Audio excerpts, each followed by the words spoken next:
ಮಹೇಶ್ ಶೆಟ್ಟಿ ತಿಮ್ಮನೋಡಿ ಅಣ್ಣವ್ರಿಗೆ ಮತ್ತೆ ಗಿರೀಶ್ ಮಟ್ಟಣ್ಣನವ್ರಿಗೆ ಎಲ್ಲರಿಗೂ ಎಲ್ಲ ನಮ್ಮ ಹೋರಾಟಗಾರರು ಬನ್ನಿ ಸರ್. ಅಭಿ ಬನ್ನಿ. ಮತ್ತೆ ಎಸ್ಪೆಷಲಿ ನಮ್ಮ ಯೂಟ್ಯೂಬರ್ಸ್ ಬನ್ನಿ ಪ್ಲೀಸ್ ಬನ್ನಿ.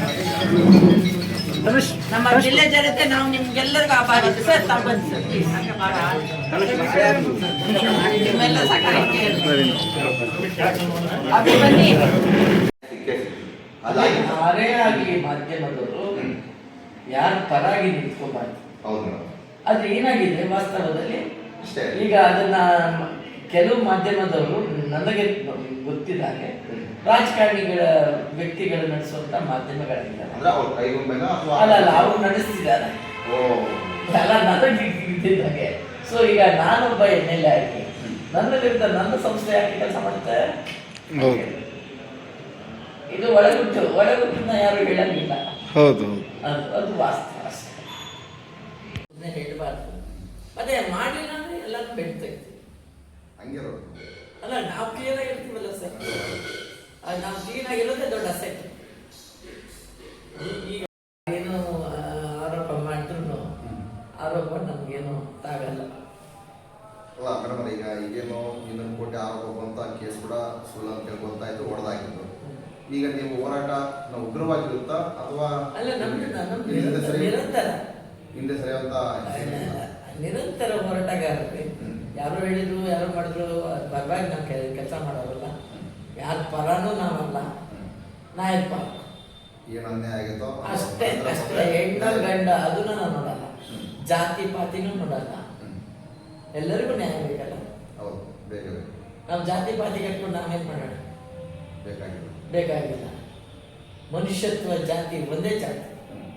ಆ ಬೇಸ್ ಮೇಲೆ ಯಾವುದು ಧರ್ಮದಲ್ಲಿ ಧರ್ಮ ಏನು ಹೇಳ್ತೇವೆ? ನೀನು ಅನ್ಯಾಯ ಮಾಡಬೇಡ ಅಂತ ಹೇಳ್ತೇವೆ, ಅದೇ ಧರ್ಮ. ಅದು ಧರ್ಮನ ಜಾತಿಗೆ ಕಲರ್ ಕೊಡೋದಲ್ಲ. ಸರಿ ಅನ್ಸಲ್ಲ, ಅದಲ್ಲ ಅಷ್ಟೇ ನಮ್ಮ ವಾದ.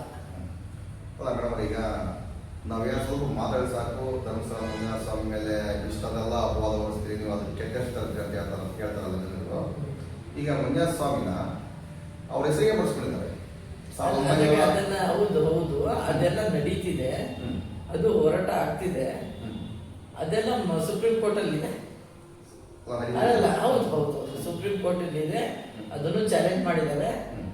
ಮತ್ತೆ ಅವ್ರು ಒಂದಲ್ಲ ಎಲ್ಲ ಕಬಳಿಕೆ ಅದು ಅವರು ಎಕ್ಸ್ಪರ್ಟ್ ಇದ್ದಾರೆ. ಎಲ್ಲ ಭೂ ಕಬಳಿಕೆ ಇರ್ಬೋದು, ಅದಕ್ಕೆ ಏನ ಹೇಳ್ತಾರಲ್ಲ ಹೆಣ್ಣು ಮಣ್ಣು ಮಣ್ಣು ಮೂರರಲ್ಲೂ ಎಕ್ಸ್ಪರ್ಟ್ ಇದ್ದಾರೆ. ಟೋಟಲ್ ಹೆಣ್ಣು ಮಣ್ಣು ಮಣ್ಣು ಮೂರಲ್ಲೂ. ಹೌದು. ಮಣ್ಣಂದ್ರೆ ದುಡ್ಡು, ಮಣ್ಣು ಅಂದ್ರೆ ಭೂ ಕಬಳಿಕೆ. ಸುಮಾರು ಈಗ 8 ಶತಮಾನ 8 ವರ್ಷಗಳ ಇತಿಹಾಸ ಇರ್ತಕ್ಕಂಥ ದೇವಸ್ಥಾನ ನಮ್ಮ ಹಿಂದೂಗಳು. ಆದ್ರೆ ರೆಕಾರ್ಡ್ಸ್ ಅಲ್ಲಿ ಮಾತ್ರ ಇಲ್ಲ. ನಾವು ಅನ್ಕೋಬೇಕು ಇದು ನಮ್ಮ ದೇವಸ್ಥಾನ ಅನ್ಕೋಬೇಕಲ್ಲ, ಅದು ನಮ್ಮದೇ ಅಲ್ಲ. ಈಗ ಸದ್ಯ ನಮ್ಮದೇ ನಾವು ಅನ್ಕೋಬೇಕು. ರೆಕಾರ್ಡ್ಸ್ ಅಲ್ಲಿ ಮಾತ್ರ ಇಂಥವ್ರ ಹೆಸರಿಗಿದೆ. ಅದು ಮುಂದೊಂದು ದಿನ ಕಾದು ನೋಡ್ರಿ. ಎಲ್ಲದಕ್ಕೂ ಅಣ್ಣಪ್ಪ ಸ್ವಾಮಿ ಏನ್ ಸುಮ್ಮನೆ ಕೂತಿಲ್ಲ ಕಣ್ಣು ಮುಚ್ಕೊಂಡು. ಈಗ ನನಗೆ ಎಲ್ಲಿತ್ತು, ನನಗೆ ಇದೇ ಇಲ್ಲ ಕನೆಕ್ಟಿವಿಟಿ. 5 ವರ್ಷದ ಹಿಂದೆ ಕನೆಕ್ಟಿವಿಟಿ ಬಂತು, ನನಗೆ ಕನೆಕ್ಷನ್ ಆಯ್ತು, ಭೇಟಿ ಆಗ್ಬೋದು ಒಂದು ಅವಕಾಶ ಸಿಕ್ತು. ನನಗೆ ಇದೇ ಇರಲಿಲ್ಲ. ಅಲ್ಲ ಮೇಡಮ್ ಅವರೇ, ಮಂಜುನಾಥ ಸ್ವಾಮಿ ದೇವಸ್ಥಾನ ಸರ್ಕಾರಕ್ಕೆ ಹೋದ್ರೆ ಏನಾದರೂ ತೊಂದರೆ ಇಲ್ಲ? ಏನಿಲ್ಲ, ದೇಹಕ್ಕೆ ಇನ್ನೂ ಚೆನ್ನಾಗುತ್ತೆ. ಇಲ್ಲ ಇಲ್ಲ ಇಲ್ಲ. ಆದ್ರೆ ಈಗ ನೋಡಿ ಯಾರ್ದೋ ಕೈಯಲ್ಲಿ ಬಂದ ಹಣ ಪೋಲಾಗ್ತಿದೆ ಅಂದ್ರೆ, ಯಾಕಂದ್ರೆ ನಾವು ವೆಂಕಟರಮಣ ದೇವಸ್ಥಾನದ ಧರ್ಮದರ್ಶಿಯಾಗಿ ಕೆಲಸ ಮಾಡ್ತೇವೆ 6 ವರ್ಷ. ಇಲ್ಲಿ ಚಿತ್ರದುರ್ಗ ತುಮಕೂರು ರೋಡಲ್ಲಿರೋ ಧರ್ಮದರ್ಶಿಯಾಗಿ ಕೆಲಸ ಮಾಡಿದ್ದೀನಿ. ಅದು ಹೇಗಿತ್ತು ಈಗ ಹೇಗಿದೆ. ಹೌದು, ನಾವು ಮಾಡಿದ್ವಿ ಎಲ್ಲ ಸೇರ್ಕೊಂಡು. ಯಾಕೆ ಮಾಡಬಾರ್ದು? ಅದು ನಮ್ಮ ದೇವಸ್ಥಾನ. ಕಲ್ಯಾಣಿಯಿಂದ ಹಿಡಿದು ಪ್ರತಿಯೊಂದನ್ನು ನಾವು ಹೌದು ಹೌದು ಹೌದು. ಈಗ ತಹಶೀಲ್ದಾರ್ ಅಲ್ಲ ನೀವು ನೋಡಿ ತುರ್ನದ ದೇವಸ್ಥಾನ ನೋಡ್ಕೊಂಡ್ ಬನ್ನಿ, ನಿಮ್ಗೆ ಗೊತ್ತಾಗುತ್ತೆ. ಚಿಕ್ಕ ದೇವಸ್ಥಾನ ನೋಡಿ, ಅದು ಇಷ್ಟು ಇದ್ರಲ್ಲಿದ್ರೆ ಮಾತ್ರ ತಹಶೀಲ್ದಾರ್ ಆದಾಯ ಹೆಚ್ಚಿತ್ತಂದ್ರೆ AC ಹೋಗುತ್ತೆ. ಅಲ್ಲಲ್ಲ, ಅದೇ ಇದಿದೆ ವೆಂಕಟರಮಣ ದೇವಸ್ಥಾನ ಪುರಾತನ ಕಾಲದ್ದು. ಆದಾಯ ಅಂತ ನಾವು ನೋಡಲ್ಲ. ದೇವಸ್ಥಾನದ ಏಳಿಗೆ ಮಾತ್ರ ಅದು ಇದಕ್ಕೆ ಮಾತ್ರ ಅದು ಇದು ಮಾಡಿದ್ದಾರೆ ತಹಶೀಲ್ದಾರ್ ಲಿಮಿಟ್ಸ್. ಇನ್ಕಮ್ ಬರ್ಬೇಕಲ್ಲ, ಇನ್ಕಮ್ ಭಕ್ತಾದಿಗಳ ಇನ್ಕಮ್ ಎಷ್ಟು ಆ ಬೇಸ್ ಮೇಲೆ ಅದನ್ನ ತಹಶೀಲ್ದಾರ್ ಲಿಮಿಟ್ಸ್ಗೆ ಇಡ್ತಾರೆ.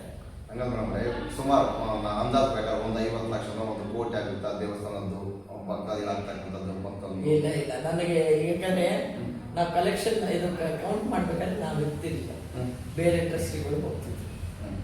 ಅಲ್ಲ ನಿಮ್ಗೇನಾದ್ರು ಮಾಹಿತಿ ಇಲ್ಲ ಇಲ್ಲ ಅಲ್ಲ ಒಂದಿಷ್ಟು ಇಲ್ಲ ಇಲ್ಲ ಅಂದಾಜು ಕೇಳಿ. ನಮ್ಮ ಹಿರಿಯರಾದಂಥ ಅಣ್ಣಪ್ಪ ಶೆಟ್ರು ಅಂತ ಇದ್ರು, ಅವರು ನಮ್ಗೆಲ್ಲಕ್ಕಿಂತ ಹೆಚ್ಚಾಗಿ ಹಿರಿಯರೇ.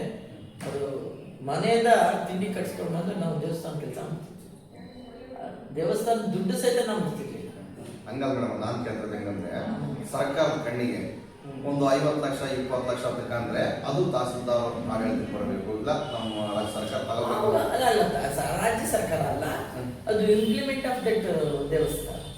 ದೇವಸ್ಥಾನ ಅಭಿವೃದ್ಧಿಗೆ ಉಪಯೋಗಿಸ್ಕೊತೀವಿ ಹೊರತು ಸರ್ಕಾರಕ್ಕೆ ಹೋಗಲ್ಲ. ಇಲ್ಲ ಇಲ್ಲ ಇಲ್ಲ. ಈಗ ನಾವಿಷ್ಟು ಇಂಪ್ಲಿಮೆಂಟ್ ಮಾಡಿದೀವಿ ದೇವಸ್ಥಾನ ಎಲ್ಲಿದೆ ಸರ್? ದಾನಿಗಳೇ ಕೊಡೋದು, ದಾನಿಗಳು ಕೊಡೋ ದುಡ್ಡಲ್ಲೇ ನಾವೆಲ್ಲ. ಆಮೇಲೆ ಈಗೂ ಅಷ್ಟೇ ಬೆಳ್ಳಿ ಇದೆ ಸ್ವಾಮಿದು ಎಲ್ಲ ಇಲ್ಲ, ಅದು ತಹಶೀಲ್ದಾರ್ ಸುಭಾತಿ ಇರ್ತದೆ ಟ್ರೆಷರಿ. ಅಲ್ಲ ದೇವಸ್ಥಾನ ದುಡ್ಡಿಂದ ಯಾರು ಅಲ್ಲ. ಮತ್ತೆ ಈಗ ಸರ್ಕಾರ ತೆಗಿಗೆ ಮಂಜಾಸ್ವಾಮಿ ಹೋದ್ರೆ, ಮಂಜಾಸ್ವಾಮಿ ದೇವಸ್ಥಾನ ಹೋದ್ರೆ ಹಿಂಗೆ ಏನು ಹೋಗುತ್ತಾ? ನಮ್ಗೆ ಇದೇ ತರ ಕ್ವಶನ್ ಕೇಳ್ತಾರೆ ಮೇಡಮ್, ಯಾಕೆ ನೀವು ನೆಮ್ಮದಿಗೆ ಬಿಡಲ್ಲ ಮಂಜಾಸ್ವಾಮಿನ? ನಾವ್ ಏನ್ ಆರಾಮ ಮಾಡ್ತಾ ಇದ್ವಿ? ಆ ದೇವರ ಹೆಸರನ್ನ ಇಟ್ಕೊಂಡು, ಆ ದೇವರನ್ನ ಅಡ್ಡ ಇಟ್ಕೊಂಡು ಕೋಟಿಗಟ್ಟಲೆ ಬಂದಿರ್ತಕ್ಕಂಥ ದುಡ್ಡನ್ನ ಒಂದೇ ಮನೆ ಫ್ಯಾಮಿಲಿ ಬಳಸ್ಕೊಂಡು ಬಡವ್ರ ಮೇಲೆ ಈ ತರ ದೌರ್ಜನ್ಯ ಮಾಡ್ತಕ್ಕಂಥದ್ದು. ಅಲ್ಲಿ ಸಾವಿರಾರು ರೂಪಾಯಿ ದಾಖಲೆ ಇದಾವೆ, ಭೂ ಕಬಳಿಕೆ ಮಾಡ್ತಕ್ಕಂಥದ್ದು. ಇದ್ರ ಬಗ್ಗೆ ಏನಾದ್ರು ಕ್ವಶನ್ ಕೇಳಿದ್ರೆ, ಮತ್ತೊಂದು ಕೇಳಿದ್ರೆ ಷಡ್ಯಂತ್ರ ಷಡ್ಯಂತ್ರ ಷಡ್ಯಂತ್ರ. ಎಲ್ಲ ಎಲ್ಲದಕ್ಕೂ ಕಾಲ ತಸ್ಮೈ ನಮಃ. ಆ ಕಾಲ ಬರುತ್ತೆ, ಎಲ್ಲದಕ್ಕೂ ಒಂದು ಎಂಡ್ ಅಂತ ಇದೆ. ಈಗ ಸ್ಟಾರ್ಟ್ ಆಗಿದೆ ಅಂದ್ರೆ ಅದಕ್ಕೆ ಎಂಡ್ ಬೇಕಲ್ವ? ಬೇಕು. ಅದು ಎಂಡ್ ಬರುತ್ತೆ. ಆ ಎಂಡ್ ಬರುತ್ತಂಗ ಆಮೇಲೆ ಯಾವತ್ತು ದೀಪ ಹಾರಬೇಕಂದ್ರೆ ತುಂಬಾ ಜೋರಾಗಿ ಉರಿಯುತ್ತಂತೆ. ಅದಕ್ಕೆ ಅದು ಉರಿತಾ ಇದೆ, ಆರೋ ಸಮಯ ಬಂದಷ್ಟೇ ನಮ್ಗೆ ಅನಿಸ್ತು. ಸರಿ ಮೇಡಮ್, ನಿಮ್ಮ ಅಮೂಲ್ಯವಾದ ಟೈಮನ್ನು ನಮಗೆ ಕೊಟ್ಟು ನಮಗೆ ಎಲ್ಲ ಮಾಹಿತಿ ಹಂಚ್ಕೊಂಡಿದ್ರಿ. ನಾವು ಮುಂದಿನ ದಿನಗಳು ಬಂದು ನಮ್ಗೆ ಏನ್ ಬೇಕು ಅಷ್ಟೊಂದು ಮಾಹಿತಿ ಕೇಳ್ತಾ ಇರ್ತೀವಿ. ಚಾನಲ್ ಸಮೇತ ಸಪೋರ್ಟ್ ಮಾಡಿ. ಏನಿದೆ ವಾಸ್ತವ ಮಾತ್ರ ನಾನು ಹೇಳೋದು. ನಮ್ದು ಫಸ್ಟ್ ಇಂಟರ್ವ್ಯೂ ನಾನು ಮಾತಾಡಲ್ಲ, ವಾಸ್ತವ ಏನಿದೆ ಅಷ್ಟೇ. ಅಲ್ಲ ಮೇಡಮ್, ಇದು ನಮ್ದು ಫಸ್ಟ್ ಇಂಟರ್ವ್ಯೂ. ಹೆಂಗ್ ಬರುತ್ತೆ ಗೊತ್ತಿಲ್ಲ, ಜನಗಳ ಅಭಿಪ್ರಾಯ ಕಮೆಂಟ್ ಮಾಡೋದು ತಿಳಿಸಿ. ನಾವೇನ್ ಸತ್ಯ ನಡೆದಿದೆ ಅಲ್ಲಿ ಧರ್ಮಸ್ಥಳದಲ್ಲಿ ಅಮ್ಮವ್ರಿಗೆ ಏನ್ ಗೊತ್ತಿತ್ತೋ ಅದನ್ನು ಮಾತ್ರ ಅವ್ರು ಹೇಳಿದ್ದಾರೆ. ಅವ್ರ ಹೋರಾಟದ ಬಗ್ಗೆ ಸಮಸ್ಯೆ ಹೇಳಿದ್ದಾರೆ. ನೋಡಿ, ಇಷ್ಟೊಂದು ಅನ್ಯಾಯ ಆಗ್ತಿದ್ದಾವೆ, ಧರ್ಮಸ್ಥಳ ಸಂಘದವ್ರು ಈ ತರ ಎಲ್ಲ ದೌರ್ಜನ್ಯ ಮಾಡ್ತಿದ್ದಾರೆ. ಧ್ವನಿ ಎತ್ತಿದಕ್ಕೋಸ್ಕರನೇ ಈ ಅಮ್ಮನ ಮೇಲೆ ಅಂದ್ರೆ ರಾಮನಾಗರ ಮೇಡಮ್ ಮೇಲೆ 200 ಕೋಟಿ ಷಡ್ಯಂತ್ರ, ಅದು ಚಿನ್ನೈನ ಮುಖಾಂತರ ಹಾಕ್ಸಿದ್ರು ರಿಟ್ ಅರ್ಜಿ. ಆಮೇಲೆ ಚಿನ್ನಯ್ಯ ಅಮಾಯಕ. ಹೌದೌದು, ಚಿನ್ನಯ್ಯ ಅಮಾಯಕನೇ. ಆ ಸೈನ್ ಸಮೇತ ನಕಲಿ ಅಂತ ಕೆಲವೊಬ್ರು ಹೇಳ್ತಾ ಇದ್ರು. ಚಿನ್ನಯ್ಯನ ಸೈನ್ ಸಮೇತ ನಕಲಿ. ಇದರಿಂದ ಬಿಡಿ ನಮ್ಮ ಹೋರಾಟಗಾರರಿಂದ ನಾನು ಈಗಲೂ ನಾನು ಆತ ಸಹಾಯಕ. ಅದನ್ನ ನಾನು ಯಾಕೆ ಒಂದು ಕಡೆ ಅವನ ಚಿನ್ನಯ್ಯ ಅವನ್ನ ಅಪ್ರಿಷಿಯೇಟ್ ಮಾಡ್ತೀನಿ ಅಂದ್ರೆ, ಈ ಕೇಮ್ ಹಿಮ್ಸೆಲ್ಫ್ ವಿತ್ ಗಿಲ್ಟ್. ನಾನು ಮಾಡಿದ್ದೀನಿ ತಪ್ಪು ಅಂತ ಸರೆಂಡರ್ ಆಗಿ ಏನು ಸ್ಟೇಟ್ಮೆಂಟ್ ಕೊಟ್ಟರು. That was the real Chinnaiah. ಅವಾಗ ಚಿನ್ನಯ್ಯನ ಮೆಚ್ಚುವಂತ ಕೆಲಸ ಮಾಡಿದ್ರು ಅಂತ ನಾನಾದ್ರೂ ಅಪ್ರಿಷಿಯೇಟ್ ಮಾಡ್ತೇನೆ. ಒಂದು ಜೊತೆಗೆ ಕೈಗೊಂಬೆ ಆಗಿದ್ದಾರೆ ಈಗ. ಹೌದು, ಸ್ಟೇಟ್ಮೆಂಟ್ ಕೊಟ್ಟಾದ ನಂತರದಲ್ಲಿ ಕೈಗೊಂಬೆ ಆಗಿದ್ದಾರೆ. ಅಸಹಾಯಕತೆ, ಆರ್ಥಿಕ ಸ್ಥಿತಿ ಸರಿ ಇಲ್ಲ, ಅದೆಲ್ಲ ಇರೋದ್ರಿಂದ ಈಸ್ ಹೆಲ್ಪ್ಲೆಸ್. ಈಗ ಯಾರೇ ಆದ್ರೂ ಆಯ್ತು, ನಾನು ಅಸಹಾಯಕತೆ ಅಂತಂದ್ರೆ ಯಾರು ಹೇಳಿದ್ರೆ ನಾನು ಕೇಳಲೇಬೇಕಾಗುತ್ತೆ. ಅದೇ ಲೆಕ್ಕಾಚಾರದಲ್ಲಿ ಇದು ನಡೀತಿದೆ.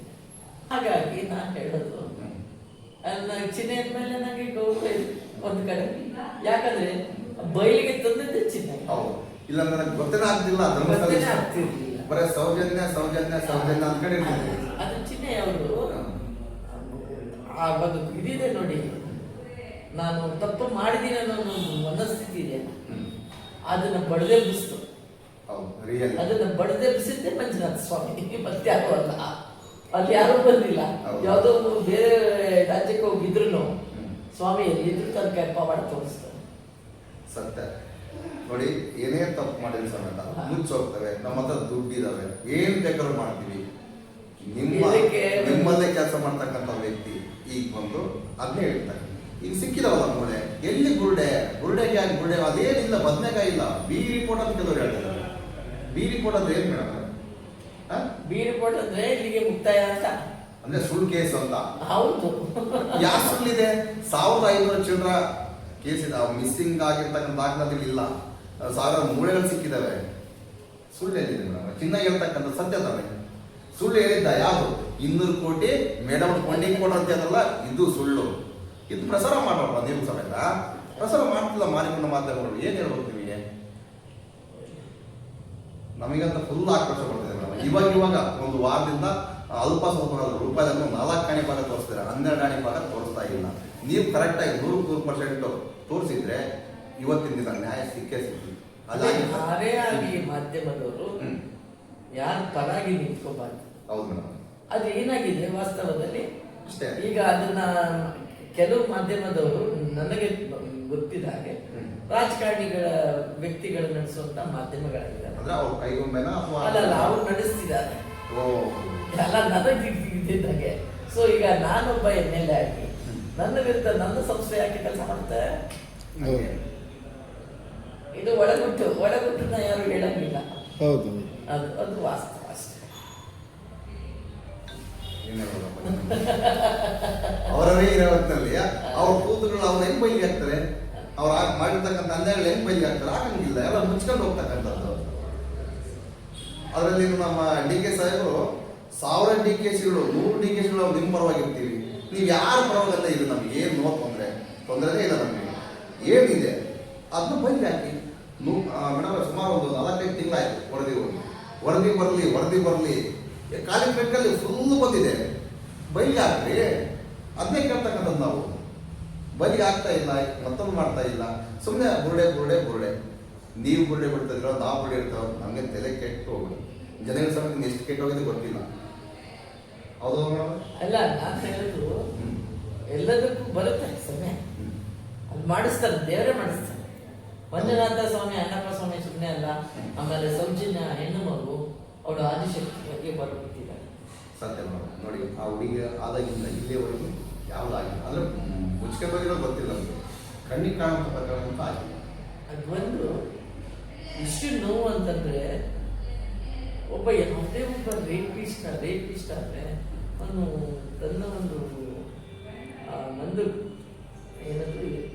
ಒಂದು ಸುಖಕ್ಕೆ ಒಂದು 3 ನಿಮಿಷ ಮೋಸ ಮಾಡಿ ಹೋಗ್ತಾರೆ. ಆದರೆ ಇಲ್ಲಿ ಆಗಿರೋದು ಮೋಸಲ್ಲ. ಯಾರೋ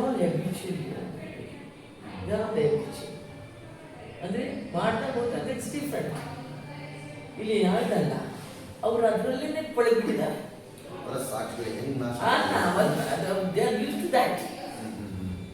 ಈಗ ಬರ್ತಾನೆ, ಬಿಡೋಗ್ತಾನೆ. ಬಟ್ ಅವ್ರಿಗೆ ಕೆಟ್ಟ ಬುದ್ಧಿ ಇರಲ್ಲ. ಈ ವಾಂಟ್ ಎಂಜಾಯ್ ಅಂತ ಹೇಳಿ ಬರ್ತಾನೆ. ಮನಸ್ಥಿತಿ ಅಂತ ಆಗದಿರುತ್ತೆ. ಬಟ್ ಈ ಏನಿದೆ ಅವ್ರಿಗೆ ಇದು ಒಂದು ವಿಕೃತ ಮನಸ್ಸು. ವಿಕೃತ ಮನಸ್ಸು ಅಲ್ಲ, ಸೌಜನ್ಯ ಕೇಸಲ್ಲ. ವಿಕೃತ ಮನಸ್ಸುಗಳು ಅವ್ರ ಅದೇ ಬದುಕು, ಅದೇ ರೀತಿ ಮಾಡು. ಅಲ್ಲಲ್ಲ, ಸಾಯಿಸೋದು ಬೇರೆ, ಹಿಂಸಿಸೋದು. ಅವ್ರು ಯಾವ ರೀತಿಲಿ ಇದಾದ್ರೂ ನಿಮ್ಗೆ ಗೊತ್ತಿದೆ, ಏನೆಲ್ಲ ಮಾಡಿದ್ರು ಗೊತ್ತಿದೆ. ನಾನು ಒಂದು ಆರ್ಡಿನರಿ ಇದಾಗಿದ್ದಾಗ ನಾನು ಅದನ್ನೇ ಹೇಳಿದ್ದು, ಪಬ್ಲಿಕ್ ಅಲ್ಲಿ ಹೇಳ್ತೀನಿ. ಆರ್ಡಿನರಿ ಪರ್ಸನ್ ಆಗಿದೆ, ಇದು ಮಾಡ್ತಾನೆ ಹೋಗ್ತಾರೆ. ಇವ್ರಿಗದು ಯೂಸ್ ಇದರ ಎಕ್ಸ್ಪರ್ಟ್ ಕಳ್ಳ ಅಂತಾರಲ್ಲ ಸರ್, ನಮ್ಮ ಯಜಮಾನ್ರು ಮಣಕಾಲ್ ನೋಡ್ನವರು ಯೂಟ್ಯೂಬರ್ ಮಲ್ಲಿಕಾರ್ಜುನ್ ಅಂತ. ಹಾಗೆ ನಾನು ಹೇಳೋದು ಹ್ಯಾಬಿಚುಯಲ್ಸ್ಗೆ ಒಂದು ನಾರ್ಮಲ್ ಮನುಷ್ಯನಿಗೆ ಮಾಡಬೇಕು. ಇಲ್ಲಿ ಧರ್ಮಸ್ಥಳದಲ್ಲಿ ನೋಡಿ, ಹ್ಯಾಬಿಚುಯಲ್ ಏನೋ ಮಾತಾಡಿದ್ರೆ ಸಾಕು, ಅದು ಹ್ಯಾಬಿಚುಯಲ್. ಅಲ್ಲ ಮೇಡಮ್ ಅವರೇ, ಲಾಸ್ಟ್ಗೆ ಕೊನೆಯದಾಗಿ ಧರ್ಮಸ್ಥಳದಾಗಿರ್ತಕ್ಕಂಥ ಎಲ್ಲ ಪ್ರಕರಣಗಳಿಗೆ ನ್ಯಾಯ ಸಿಗುತ್ತಾ ಸಿಗಲ್ವಾ? ಅಲ್ಲ, ನಮಗೆ ನಂಬಿಕೆ ಇದೆ ಕೋರ್ಟ್ ಮೇಲೆ ಸಿಕ್ಕೇ ಸಿಗುತ್ತೆ. ಈಗ ನೋಡಿ ಅವರು ಹೋರಾಟ ನ್ಯಾಯದ ಪರ ಅವರು ನಿಂತಿದ್ದಾರೆ. ಎಲ್ಲ ವಕೀಲರಿಗೆ ನಾವು ಮೊದಲು ಧನ್ಯವಾದ ಹೇಳಬೇಕು ಸರ್. ಹೌದೌದು, ಭಾಳ ಇದು ಮಾಡಿದ್ರು. ಅದರಲ್ಲಿ ನಮ್ಮ ಧನಂಜಯ್ ಸರ್ ಇರ್ಬೋದು, ಬಾಲನ್ ಸರ್, ಮತ್ತು ಈಗ ಸುಪ್ರೀಂ ಕೋರ್ಟ್ ಅಡ್ವೊಕೇಟ್ ನಮ್ಮ ಮೇಡಮ್ ಬೃಂದಾವನ್ ಮೇಡಮ್, ಅವ್ರದ್ದೆಲ್ಲ ಸರ್ವಿಸ್ ನೋಡಿಬಿಟ್ರೆ ಖುಷಿ ಆಗುತ್ತೆ. ಟೀಮ್ ಆಫ್ ವರ್ಕ್ ನಿಜವಾಗ್ಲೂ ಅವು ಎಲ್ಲ ಅದಕ್ಕೆ ಹೇಳೋದು, ಕಾನೂನಲ್ಲಿ ನಿಧಾನ ಇದೆ, ಅದೇ ಪ್ರಕಾರ. ಅಲ್ಲ ಮೇಡಮ್ ಅವರೇ, ಈಗ ನಿಮ್ಮ ಮೇಲೆ ಒಂದು ಹಿಂದೂ ಕೂಡ ಷಡ್ಯಂತ್ರ ಬಂತಲ್ವಾ? ನೀವು ಹಿಂದೂನ ಅಥವಾ ಯಾವುದೋ ಅನ್ಯ ಧರ್ಮಿಗೆ ಏನು ಸೇರ್ಕೊಂಡಿದ್ದೀರಾ? ಅನ್ಯ ಧರ್ಮದಲ್ಲ ಬಂದು ನಮ್ಮ ಹಿಂದೂ ದೇವಾಲಯಕ್ಕೆ ಧಕ್ಕೆ ತರ್ತಿದ್ದಾರೆ. 200 ಕೋಟಿ ಬಜೆಟ್, ಏನೋ ಬಜೆಟ್ ಘೋಷಣೆ ಮಾಡ್ತಾ ಇದ್ದಾರೆ. ಸುಮ್ಮನೆ ಅವ್ರಿಗೆ ಅಷ್ಟು ಕೊಟ್ಟರು, ಇವ್ರಿಗೆ ಇಷ್ಟು ಕೊಟ್ಟರು. ಅಲ್ಲ ಮೇಡಮ್, ನೀವು ಹಿಂದೂನ ಮುಸ್ಲಿಮ್ ಸರ್? ಮೇಡಮ್ ಸ್ವಲ್ಪ ನಾನು ಒಬ್ಬ ಕಟ್ಟ ಹಿಂದೂ ಈ ಸಮಾಜದಲ್ಲಿ ಇರೋದು, ಆಮೇಲೆ ಹಿಂದೂ ಪರ ವಾದ ಮಾಡೋದು. ನಾವು ಹಿಂದೂಗಳಿಗೆ ಇದು ಮಾಡ್ತೀನಿ. ಯಾರು ಏನೇ ಅಂದರು ನಾನು ಹಿಂದೂ ಅಲ್ಲ ಅಂತ ಹೇಳಕ್ಕೆ ಯಾಕೆ ಸಾಧ್ಯ? ಎಡಪಂಥೀಯರು ನೋಡಿ ಹೆಂಗ್ ಮಾಡಿದ್ದಾರೆ. ಮಾಧ್ಯಮದೆಲ್ಲ ಸುಮ್ಮನೆ ಇದೇ ಒಂದು ದೊಡ್ಡ ಚರ್ಚೆ. ಈಗ ರಿಟ್ ಅರ್ಜಿಯನ್ನು ವಜಾ ಆಗಿತ್ತಲ್ಲ ಮೇಡಮ್ರೆ, ಅವ್ರ ಸಮೇತ ಇದೇ ಪ್ರಚಾರ ಮಾಡ್ಬೇಕಲ್ವಾ? ಯಾಕೆ ಮಾಡ್ತಾ ಇಲ್ಲ? ಯಾರು ಭಯ ಅವರಿಗೆ? ಎಲ್ಲ ಕಾಣದ ಕೈಗಳು, ಕಾಣದ ಇವು ಕೆಲಸ ಮಾಡ್ತಿದ್ದೆ. ಎಷ್ಟು ದಿವಸ ಮಾಡುತ್ತೆ ಸರ್? ಕಾಯ್ಬೇಕಷ್ಟೇ. ಎಲ್ಲದಕ್ಕೂ ಕಾಲೇ ತಸ್ಮೈ ನಮ. ಮೇಡಮ್ ನಮಗೆ ಹೇಳ್ತಾ ಇದ್ರು, ನೋಡಪ್ಪ ನೀನು ಆ ಗ್ಯಾಂಗಲ್ಲಿ ಸೇರ್ಕೊಂಡು ಬರೇ ಅದನ್ನೇ ನ್ಯೂಸ್ ಮಾಡ್ತಾ ಇದೆಯಲ್ಲ, ನೀನು ಕೂಡ ಎಷ್ಟು ಬಂತು ಅಂತ ನಮ್ಗೆ ಕೂಡ ಕೇಳಿದ ಸಮೇತ 200 ಕೋಟಿ ಅಂತ ನೋಡಪ್ಪ ಅಂದ್ರೆ ನಿಂದೆಷ್ಟು ಪಾತ್ರ, ನಿನಗೆಷ್ಟು ಬಂದು ಹೇಳು. ಏನು ಹೇಳಪ್ಪ ಮೇಡಮ್ ವ್ಯಕ್ತಿಗೆ? ಅದೇ ಹೇಳಿದ್ನಲ್ಲ, ನಮಗೆ ಕೋಟಿಗೆ ಎಷ್ಟು ಸೊನ್ನೆ ಅಂತ ನಮಗೆ ಗೊತ್ತಿಲ್ಲ. ಆರೋಪ ಮಾಡೋದು ಮಾಡ್ತಾರೆ. ಇವಾಗ ಉತ್ತರ ಕೊಟ್ಟರು, ಏನು ಕೊಟ್ಟರು ಹೈಕೋರ್ಟ್ ನೋಡು, ಅದೇ ಅಷ್ಟೇ ನಮಗೆ. ಮದರ್ದು ಸ್ಟೇಟ್ಮೆಂಟ್, ಆ ಮಗು small girl, under age 17 years ಇರಬಹುದು. ಆ ಒಂದು ಹೆಣ್ಣು ಮಗು ಅಂದಾಗ they should consult, they have to take all the information. ಆಮೇಲೆ ತಾಯಿನ ವಿಟ್ನೆಸ್ ಮಾಡಬೇಕು, ತಾಯಿನ ಸ್ಟೇಟ್ಮೆಂಟ್ ಆಗಬೇಕು. ಏನೂ ಮಾಡಲಿಲ್ಲ. ಎಲ್ಲಿ ಮೇನ್ ಈಗ ನಾವೇ ಹೇಳ್ತೀವಿ, ನಮಗೆ ಸಾಮಾನ್ಯ ಜ್ಞಾನ ಇದು, ನಾವು ಅದರಲ್ಲಿ ಇನ್ವಾಲ್ವ್ ಆಗಿರೋದಕ್ಕೆ ನಮಗೆ ಜ್ಞಾನ ಇದೆ. ಕಾನೂನು ನಾವು ತಿಳ್ಕೋಬೇಕು ಸರ್. ಇಲ್ಲೇನಾಗಿದೆ, ನಮ್ಮ ಜನಕ್ಕೆ ಕಾನೂನು ಬೇಡ. ಎಲ್ಲರಿಗೂ ಹೇಳ್ತೀನಿ, ಓದಿದಂಥವ್ರಾಗಲಿ ಇವರಾಗಲಿ ಯಾರಿಗೂ ಕಾನೂನು ಬೇಡ. ಕಾಂಪ್ರಮೈಸ್ ಮಾಡ್ರಿ ಅಂತ ಹೇಳ್ತಾರೆ. ಈ ಕಾನೂನು ಪರ್ಮನೆಂಟ್ ಸೊಲ್ಯೂಷನ್. ಕಾನೂನು ತಿಳ್ಕೊಂಡ್ರೆ ಎಲ್ಲರೂ ಸುರಕ್ಷಿತವಾಗಿರ್ತಾರೆ, ಎಲ್ಲಿ ಬೇಕಿದ್ರು ಮಾತಾಡ್ಬೋದು, ಎಲ್ಲರೂ ಸೇಫ್ ಆಗಿರ್ತಾರೆ. ಕಾನೂನು ಬಿಟ್ಟು ಹೋದ್ರೆ ಅದು ಹಳಿತಪ್ಪ. ಅಂದ್ರೆ ಮೇಡಮ್, ಈಗ ಸೌಜನ್ಯ ಕೇಸಿನ ಈಗ ಸುಪ್ರೀಂ ಕೋರ್ಟ್ ಅಲ್ಲಿ ಅಂತ ಸಂಸ್ಥೆಗೆ ಅಂತ ಹೇಳಿಲ್ಲ. ಅಲ್ಲ, ಅವ್ರು ಹೇಳ್ಬಿಟ್ಟಿದ್ದಾರೆ. ಈಗ ಅವರು ಎಲ್ಲ ಅವ್ರನ್ನೇ ವ್ಯಕ್ತಿ ಮಾಡ್ತಿದ್ದಾರೆ. ಸಾರಿ, ಇನ್ನೊಂದು ನಾನು ಹೇಳ್ತೀನಿ. ನನಗೆ ಗೊತ್ತಿದ್ದ ಹಾಗೆ 3 ಜನ COD, CID and SI. Police ಇಲಾಖೆ, ಸಾರಿ ಹೌದು, SI ಇಲ್ಲ, ಕರ್ನಾಟಕ ಸ್ಟೇಟ್ ಪೊಲೀಸ್ ಇಲಾಖೆ, COD, CID 3 ಸಂಸ್ಥೆಗಳು ಸಿಗುತ್ತೆ. ಅವರಿಂದ ಆ ತಪ್ಪಾಗಿದೆ, ಅವ್ರ ಮೇಲೆ ಆಕ್ಷನ್ ಆಗಬೇಕು. ಸುಪ್ರೀಂ ಕೋರ್ಟ್ ನಿಲುವು. ಅಲ್ಲ ಮೇಡಮ್, ಈಗ ನಮ್ದೇನು ಪ್ರಶ್ನೆ ಅಂದ್ರೆ, ನಾವೇನು SKIDP ನಂಬಬೇಡಿ. ಅಲ್ಲಿ ಅವ್ರು ಬಂದು ನಿಮಗೆ ದುಡ್ಡು ಕೊಡ್ತೀನಿ ಅಂದ್ರೂ ನೀವು ತಗೋಬೇಡಿ. ದುಡ್ಡು ಕೊಡ್ತಾರೆ, ಮನ್ನಾ ಮಾಡ್ತಾರ, ಸಾಲ ಮನ್ನಾ ಮಾಡ್ತಾರ. ಇಲ್ಲಲ್ಲ, ರೈತರು ಸಾಲ ಮನ್ನಾ ಮಾಡಿದಾಗ SKIDP ಅವರು ಎಲ್ಲ ತಗೊಂಡಿರೋರು ಸಾಲನ ಮನ್ನಾ ಮಾಡಿಬಿಡ್ಲಿ ಮಾಡ್ತಾರ? ಇಲ್ಲ. ಯಾಕೆ ಮಾಡಲ್ಲ? ನೀವು ತಗೋಬೇಡಿ. ಮೊದಲು ನಿಮ್ಮಿಂದ ತಪ್ಪಾಕೊಡ್ದು. ಹೌದು.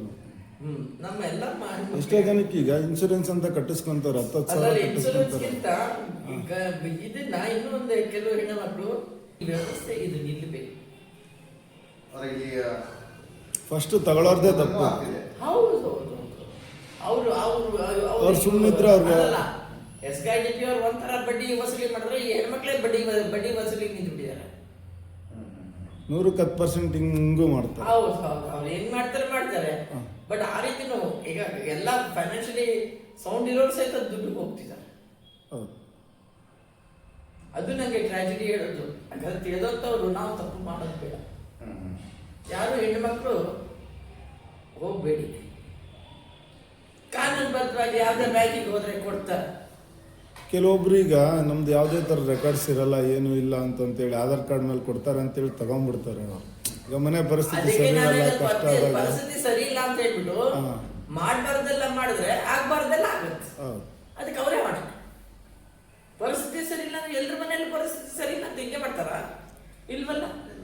ನಮ್ಗೆ ಸ್ವಲ್ಪ ಜ್ಞಾನ ಇರ್ಬೇಕಷ್ಟೇ. ಎಲ್ಲಿ ತಗೋಬೇಕು ಏನು ಅಂತ. ಅಲ್ಲ ತಗೋಬೇಕು, ಒಂದು ಅವಶ್ಯಕತೆ ಏನಿದೆ ಬಿಟ್ಟು ಹಾಕದ. ಮುಂದೆ ಪ್ರಾಬ್ಲಮ್ ಆಗೋದು ಇವತ್ತೇ ಕ್ಲಿಯರ್ ಮಾಡ್ಕೊಳ್ಳೋದು. ಹೌದು ಹೌದು. ಸರಿ ಮೇಡಮ್ ಅವರೇ, ಈಗ ನಿಮ್ಮ ಮೇಲೆ ಇಷ್ಟೆಲ್ಲ ಆರೋಪ ಬಂದಿದ್ರು, ಇಷ್ಟೆಲ್ಲ ಮುಕ್ತಾಯ ಆಯ್ತು. ಈಗ ಜನರಿಗೆ ಏನು ಹೇಳಕ್ಕೆ ಇಷ್ಟಪಡ್ತೀವಿ ಮೇಡಮ್? ಈಗ ಇನ್ನು ನಿಮ್ಮ ಮೇಲೆ ಬಂದಿರ್ತಕ್ಕಂಥ ಆರೋಪಗಳ ಬಗ್ಗೆ, ಆಗಿರ್ತಕ್ಕಂಥ ಅನ್ಯಾಯಗಳ ಬಗ್ಗೆ ಕೊನೆಯ ಬಂದು ನಾನು ಕೊನೆಯದಾಗಿ ಹೇಳೋದು ಇಷ್ಟೇ, ನಾನು ಕಾನೂನನ್ನು ನಂಬಿದ್ದೀನಿ, ನೀವು ಕಾನೂನು ನಂಬಿ. ಇಲ್ಲಿ ಯಾರೂ ದೊಡ್ಡವರಲ್ಲ, ಆಮೇಲೆ ಯಾರು ಯಾವ್ಯಾವುದಕ್ಕೂ ಬಲಿ ಆಗಬೇಡಿ. ಕಾನೂನಲ್ಲೇ ನಿಮ್ಮ ಹೋರಾಟ ಆಗಬೇಕು, ಕಾನೂನು ನಡಿಯಲ್ಲೇ ನೀವು ಕೆಲಸ ಮಾಡಿ, ಮತ್ತು ಕಾನೂನನ್ನು ಗೌರವಿಸಿ. ಇಷ್ಟೇ ನಾನು ಹೇಳೋದು ಪ್ರತಿಯೊಬ್ಬರಿಗೂ, ನಮ್ಮ ಕರ್ನಾಟಕ ರಾಜ್ಯದ ಜನತೆಗೆ ಹೇಳೋದು ಇಷ್ಟೇ. ಕಾನೂನು ಮುಖಾಂತರ ನೀವೇನಾದರೂ ಮಾಡಿ, ಕಾನೂನೇ ನಿಮಗೆ ಶ್ರೀರಕ್ಷೆ. ಆ ಕಾನೂನಿಗೆ ಮತ್ತೆ ಬೇರೆ ಏನೂ ಅಲ್ಲ, ಅಣ್ಣಪ್ಪ ಸ್ವಾಮಿ ಮಂಜುನಾಥ ಸ್ವಾಮಿ. ಆ ಚೌಕಟ್ಟಿನಲ್ಲೇ ಕೆಲಸ. ಹೌದು ಹೌದು ಹೌದು, ಕಾನೂನಲ್ಲೇ ಆಗ್ತಾ ಇದ್ದಾರೆ. Okay ma'am, thank you madam. ಇಷ್ಟೊಂದು ಸಮಯ ಕೊಟ್ಟು ನಿಮ್ಮ ಅಮೂಲ್ಯವಾದ ಸಮಯ ಎಲ್ಲ ಗೊತ್ತಿರ್ತಕ್ಕಂಥದ್ದು, ಗೊತ್ತಿರತಕ್ಕಂಥ ಮಾತಿನೆಲ್ಲ ನಮ್ಗೆ ಹೇಳಿದ್ವಿ. ಇದರಲ್ಲಿ ಏನು ಬರುತ್ತಾ ಅದನ್ನ ಹಂಗೆ ಪ್ರಸಾರ ಮಾಡ್ತೀವಿ ಮೇಡಮ್. ನಾವು ಯಾವುದು ಕಟ್ಟು ಪೇಸ್ಟ್ ಏನು ಮಾಡಲ್ಲ. ಆಯ್ತು. ನಮಸ್ಕಾರ ಮೇಡಮ್. ಬರೋಣ, ನೆಕ್ಸ್ಟ್ ಸಿಗೋಣ.